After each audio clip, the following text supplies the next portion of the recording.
영화 기생충이 아카데미상 4개 부문을 수상하며 한국 영화사에 새 역사를 썼습니다. 예술을 결합한 새로운 장르의 태권도 공연 로드가 워싱턴 지역에 첫 선을 보여 큰 호응을 얻었습니다. 제21대 한국 국회의원 재외 선거를 위한 유권자 등록이 닷새 앞으로 다가온 가운데 막바지 캠페인이 펼쳐지고 있습니다. 대한민국의 자유민주주의의 회복을 기원하는 동포들이 결의를 다지는 집회를 열었습니다. 우한 대렴에 감염된 확진자들과 목숨을 잃은 사망자들이 끝내 2003년 사스를 추월해 공포가 확산되고 있습니다. 시청자 여러분 안녕하십니까? 워싱턴 뉴스 투데이입니다. 영화 기생충이 아카데미상 4개 부문을 수상하며 한국 영화의 역사를 다시 한번 새롭게 썼습니다. 최고상인 작품상을 비롯해 감독상, 각본상, 그리고 국제영화상까지 4개 부문을 석권했는데요. 한국 영화 역사상 최초로 아카데미상을 받았고 영어가 아닌 언어로 된 영화가 작품상을 받은 것도 아카데미 역사상 최초여서 한국 영화사뿐만 아니라 세계 영화 역사에도 새로운 기록을 남겼습니다. 류근윤 기자의 보도입니다. 봉준호 감독의 영화 기생충이 한국 영화 역사상 최초이자 최고의 길을 열며 세계 영화사를 다시 쓰게 됐습니다. And the Oscar goes to Parasite.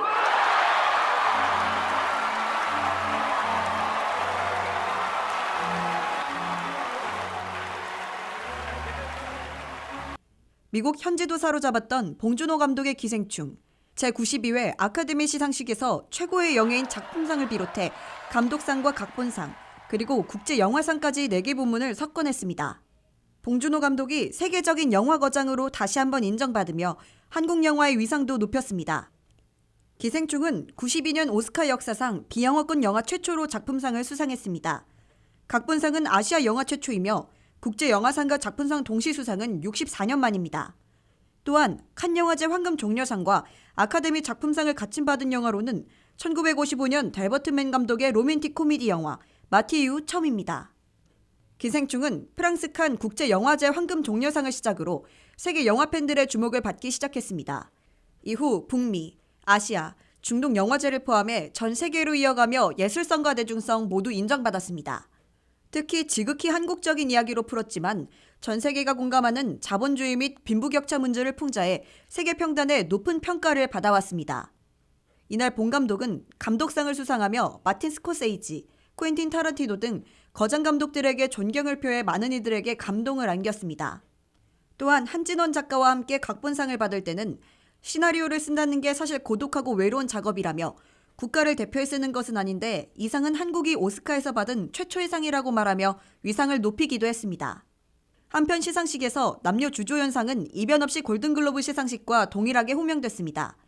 남녀 주연상은 조커의 호아킨 피닉스와 주디의 런웨이 젤위거가, 남녀 조연상은 원스 어폰 어 타임 인 할리우드의 브래드 피트와 결혼 이야기의 로라 던이 각각 받았습니다.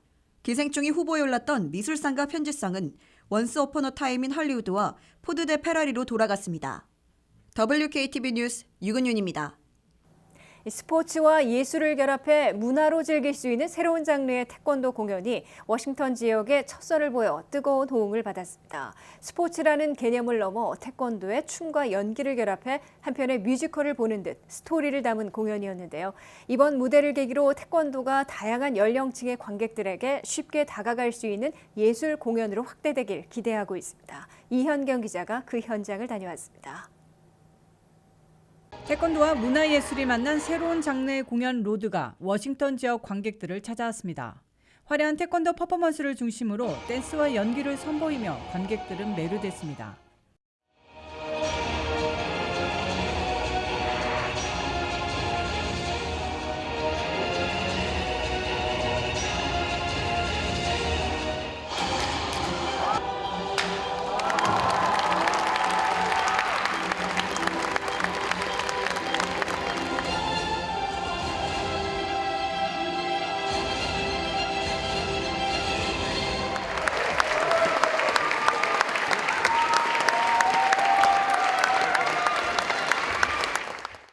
지난 토요일 알렉산드리아 노바 컬리지 레이첼 센터에는 공연을 보려는 어린 아이들부터 가족 등 관객들로 자리가 가득 메워졌습니다.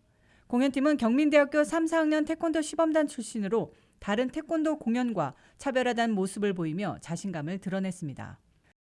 태권도의 뭐 무도 정신 내지는 K-팝에 좀 세계인들이 다 알 수 있는 좀 다가갈 수 있는 친숙함 그런 거를 통틀어 가지고 저희 대한민국 국민뿐만 아니라 세계인들도 다 같이 좀 즐길 수 있는 문화로 좀 만들 수 있고자 하는 게 저희가 이번에 만든 취지입니다. 미래를 위해서는 태권도뿐만이 아니라 많은 것에 도전을 해야 더 큰 발전이 있다고 생각합니다. 먼저 65세 이상의 시니어들은 구령과 기합에 맞춰 태권도 시범을 보였습니다. 매제스티 마샬아츠의 도장 아이들은 태권도 시범과 격파를 보여주며 관중석의 박수를 이끌어 나갔습니다. 조인기 연출의 로드는 경민대학교 태권도과 3, 4학년 23명의 학생들이 태권도의 연기와 댄스 등을 가미해 드라마틱한 퍼포먼스를 펼치면서 관객들은 웃고 환호했습니다. 이야기는 주인공 한가람 학생이 태권도의 신을 만나 태권도의 5대 정신인 예의, 인내, 염치, 극기 등을 배워 성장해 나가는 모습으로 풀어나갔습니다. 이어 앵콜 공연도 이어졌습니다. 태권도 격파쇼는 관객들의 탄성이 절로 나오며 눈을 떼지 못했고 앵콜 공연을 마쳤을 땐 모든 관객들이 일어나 박수와 환호로 보답했습니다. 관중들은 환상적이었다, 멋졌다란 찬사를 쏟아냈습니다. It was really good. It was awesome. It was like perfect. All of it was perfect. It was awesome. I'm a really big fan of Taekwondo. I actually do Taekwondo, and I don't think I've ever seen a Taekwondo performance as amazing as this. 김원서 세계 태권도 문화예술협회 WTCAA 회장은 이번 미국 공연을 계기로 태권도 공연의 활발한 확대가 더욱 펼쳐지길 기대한다고 밝혔습니다. 중요한 것은 저희가 하는 공연이 됐든 시범이 됐든 태권도 발전을 위해서 많은 홍보를 하기 위한 역할이기 때문에 한 분의 어떠한 희생보다는 많은 분들이 함께 해주는 그런 것이 중요하지 않나, 또 큰 도움이 되지 않나 그렇게 생각합니다. 또 공연 유치를 위해 힘썼던 최승민 매제스티 마샬아츠 관장은 미국 지역 태권도를 배우는 학생들과 연합한 창작 태권도 문화가 대중들에게 널리 알려지길 바란다고 말했습니다. 태권도와 그러니까 미국 문화와 한국 문화를 합쳐서 움직일 수 있는 그런 어떤 이벤트를 많이 만들어서 태권도를 미국 문화에 활성화를 시키는 데 힘을. 미국에서 최초로 선보인 이번 공연으로 예술 공연의 새로운 장을 열었다는 평가와 함께 태권도 문화 공연의 발판의 계기가 될 것으로 보입니다. WKTV 뉴스 이영경입니다. 제21대 한국 국회의원 선거에 참여하기 위한 유권자 등록이 얼마 남지 않았습니다. 이번 주 토요일인 2월 15일에 마감되는데요. 동포들의 적극적인 투표 참여를 독려하기 위한 유권자 등록 막바지 캠페인이 펼쳐지고 있습니다. 류근윤 기자가 취재했습니다. 오는 4월에 치러지는 제21대 국회의원 선거, 국회의원 재외선거 유권자 등록 마감이 닷새 앞으로 다가온 가운데 유권자 등록을 위한 막바지 캠페인이 펼쳐졌습니다. 이쪽으로 오세요. 주미대사관 측은 지난 주말 이틀에 걸쳐 마지막 현장 순회 접수를 진행했습니다. 센터빌 H마트와 성정 바오로 성당, 성광교회 등 한인들이 자주 모이고 오고 가는 곳들에서 현장 접수가 열린 겁니다. 이중국적 문제 등 재외동포 관련 이슈에서 해외 동포들의 의견을 피력하고 권익을 최대한 발휘하기 위해 재외선거에 참여하는 것은 필수적입니다. 이에 접수 현장에서는 한 표라도 더 한인들에게 알리고 표를 받으려 노력하고 있었습니다.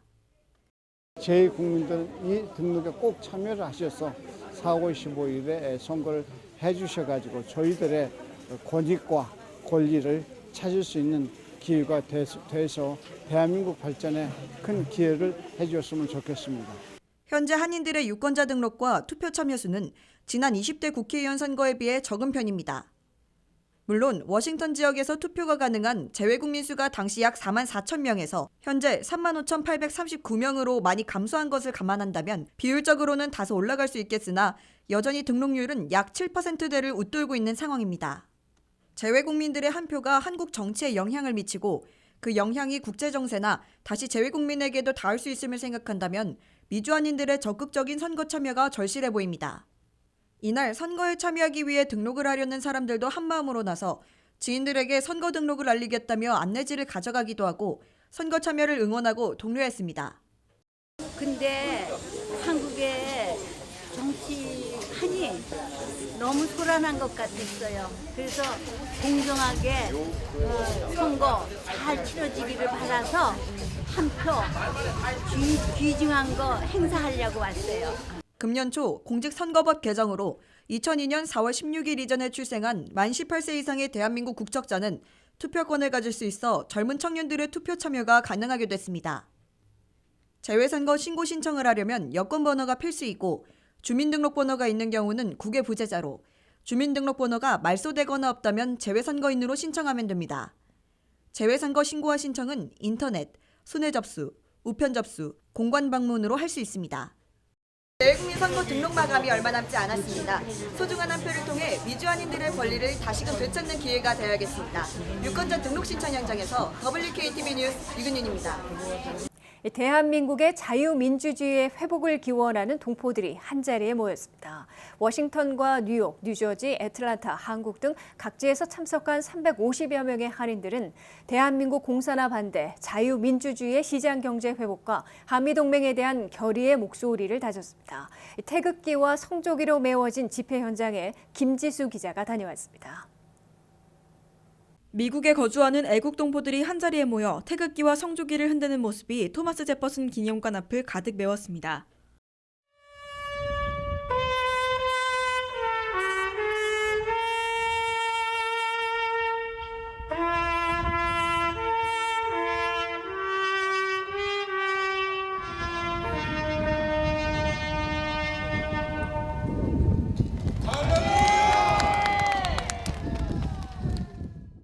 대한민국 회복연합의 주최와 미주 한인 기독교 총연합회의 후원으로 마련된 이 집회에는 대한민국의 사회주의 반대 그리고 자유민주주의를 수호하기 위해 350여 명의 한인들이 자리했습니다.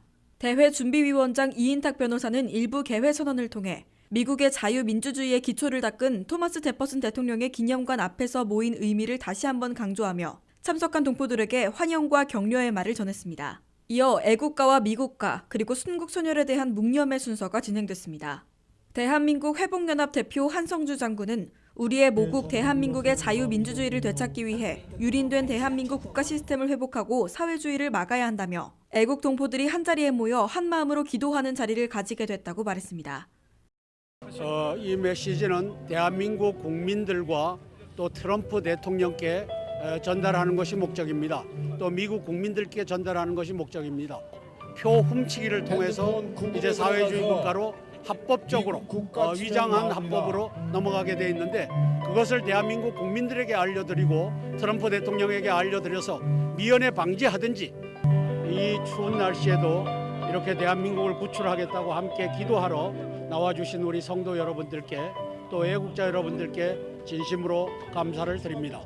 또한 2부 순서는 김정득 장로의 성경봉독, 펜실베니아에서 온 김현국 목사의 사회, 볼티모어에서 온 이영석 목사의 대표기도, 한국에서 온 조이엘 목사의 설교 등으로 이뤄졌습니다. 무너진 한미동맹과 대한민국의 자유와 민주, 그리고 시장경제를 회복하려는 한인 동포들의 염원을 담은 구국기도가 이어져 집회 현장을 뜨겁게 달궜습니다. 이날 워싱턴과 뉴욕, 뉴저지, 애틀랜타, 한국 등 각지에서 발걸음한 참가자들은 토마스 제퍼슨 기념관 앞에서 열린 구국 기도회에 이어 백악관 앞에서 진행된 3부 행진과 라파엘트 공원에서의 연설까지 고국에 대한 마음을 담아 동행했습니다.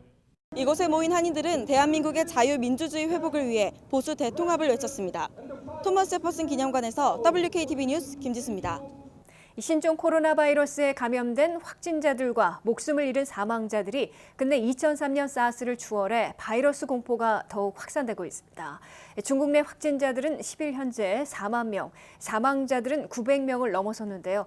이로써 2003년 사스에 8,100여 명이 감염돼 774명이 목숨을 잃었던 사태를 추월했습니다. 보도에 한면태 기자입니다. 2020년에 신종 코로나 바이러스가 17년 전인 2003년에 사스 피해를 끝내 추월하고도 기승을 부리고 있어 지구촌의 공포를 확산시키고 있습니다. 진원지인 중국 내 확진자들이 현재 4만 명, 사망자는 900명을 넘겨 2003년 사스 때에 감염자 8,098명, 사망자 774명을 넘어섰습니다. 특히 중국 내에서는 하루 사망자가 80명 선에서 근 100명 선으로 더 늘어나 통제불능에 빠지지 않을까 극히 우려되고 있습니다. 중국 내 확진자 4만 명 가운데 6,500여 명은 위중한 상태로 집계되고 있어 인명피해가 계속 늘어날 것으로 보입니다.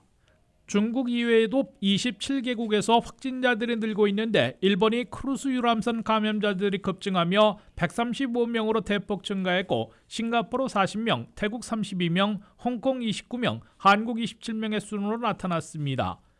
미국 내 확진자들은 아직 12명에 머물고 있는데 중국 내 사망자 중에는 첫 번째 미국 시민권자가 포함돼 미국인들의 두려움도 여전히 확산되고 있습니다. 60세 여성으로 알려진 이 미국 시민권자는 본국으로 후송되지 못한 채 중국 우한의 한 병원에서 사망한 것으로 국무부가 확인했습니다. 미국은 그동안 전세기를 띄워 중국 우한에서 미국인 800명이나 미 본토로 대피시킨 후에 현재 미군 기지에서 잠복긴 14일 동안 격리보호하고 있습니다.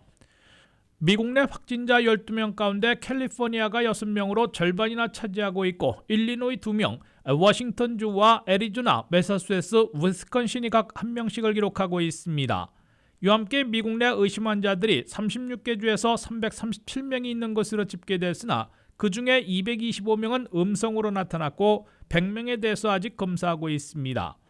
신종 코로나 바이러스가 무서운 속도로 전파되면서 사망자가 사스대를 추월하자 외부 지원을 거부해온 중국이 마침내 미국을 비롯한 국제사회의 도움을 수용했습니다.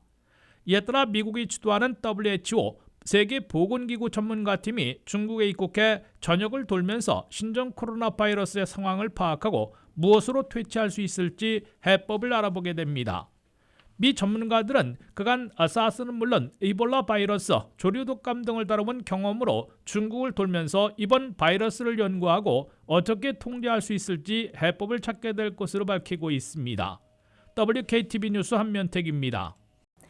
피트 부티지지 후보가 민주당의 첫 아이오와 경선에서 승자로 공식 선언돼 내일 뉴햄프셔 예비선거까지 돌풍을 일으켜 석권할지 주시되고 있습니다. 대참사를 겪은 아이오와 코커스 결과 대의원 확보에서 부티지지 후보는 14명, 버니 샌더스 상원의원은 12명, 엘리자베스 워런 상원의원이 8명을 얻은 반면 조 바이든 전 부통령은 6명에 그쳐 부티지지 돌풍이 어디까지 몰아칠지 최대 관심사가 되고 있습니다. 이현경 기자의 보도입니다. 만 38세의 피트 부티지지 전 사우스밴드 시장의 이변과 돌풍이 2020년 백악관행 레이스에서 어디까지 어떤 강도로 몰아칠지 초미의 관심을 끌고 있습니다. 개표 결과 집계가 지연된 대참사 끝에 첫 경선인 민주당의 아이오와 코커스에서 피트 부티지지 후보가 승자로 공식 선언됐습니다. 아이오와 민주당이 발표한 대의원 확보에 따르면 선출 대의원 41명 가운데 부티지지 후보가 14명을 확보해 1위를 차지했습니다. 이어 각축전을 벌인 버니 샌더스 상원의원이 12명으로 박빙의 2위를 기록했고 엘리자베스 워런 상원의원이 8명을 얻었습니다. 반면 조 바이든 전 부통령은 6명에 그치면서 4위로 추락해 대세론이 크게 흔들리게 됐습니다. 부티지지 후보는 아이오와에서 이변을 일으키며 내일 예비선거를 실시하는 뉴햄프셔에서도 돌풍을 이어갈 조짐을 보이고 있습니다. 당초 뉴햄프셔에서는 버니 샌더스 상원의원이 크게 앞서갔으나 부티지지 후보가 아이오와 이변 이후 지지율과 모금면에서 바짝 따라잡고 있어 내일 뉴햄프셔 승부를 예측 불허로 만들어 놓고 있습니다. 리얼클리어 폴리틱스가 최근 각 언론들의 뉴햄프셔 여론조사 결과를 종합한 결과 샌더스 후보가 26.1%, 부티지지 후보가 21.3%의 지지율로 불과 4.8포인트 차이밖에 나지 않는 것으로 나타났습니다. 각 언론들의 뉴햄프셔주 여론 지지율을 보면 샌더스 후보가 아직은 모두 우세한 것으로 조사됐으나 격차는 2에서 7포인트로 누가 최종 승리할지 속단하기 어려운 상황으로 보입니다. 유권자들이 직접 투표하는 프라이머리로서는 개막 테이프를 끊는 뉴햄프셔 예비선거에서는 대부분 투표소에서 내일 저녁 7시, 일부에선 8시에 마감한 후 개표해 선출대의원 24명을 배분하게 됩니다. 뉴햄프셔에 걸린 민주당 선출대의원 24명은 15% 득표를 넘긴 후보들이 득표율에 따라 나눠 확보하게 됩니다. 현재까지는 샌더스 후보가 13명, 부티지지 후보가 11명의 대의원을 확보하게 될 것으로 예상되고 있습니다. WKTV 뉴스 이영경입니다.